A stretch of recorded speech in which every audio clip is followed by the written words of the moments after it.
আসসালামু আলাইকুম। Hello guys, কেমন আছেন? আশা করি অনেক ভালো। আমি অনেক ভালো আছি আপনাদের দোয়ায়। তবে আজকে একটা কথা বলবো। এখানে আমরা দুই বোন একই ড্রেস, কালার ভিন্ন। এগুলো গত রোজার ঈদে আমরা ইউজ করছি। তারপর একটা ভিখারিকে দান করে দিয়েছি।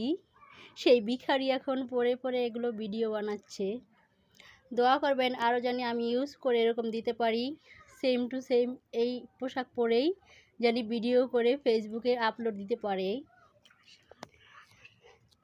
আশা করি আপনারা আরও আকর্ষণ করে দেখবেন আমার ড্রেসগুলো তাকে দান করি। সেম টু সেম আমার ছোট বোন আর আমি এই গত রোজার ঈদে এই ড্রেসগুলো ইউজ করেছি। সেগুলো এখন আমি ওদেরকে দান করে দিয়েছি। দোয়া করবেন সামনে জানি আরও দিতে পারি, সেগুলো পরে জানি ভিডিও করতে পারে। আসসালামু আলাইকুম।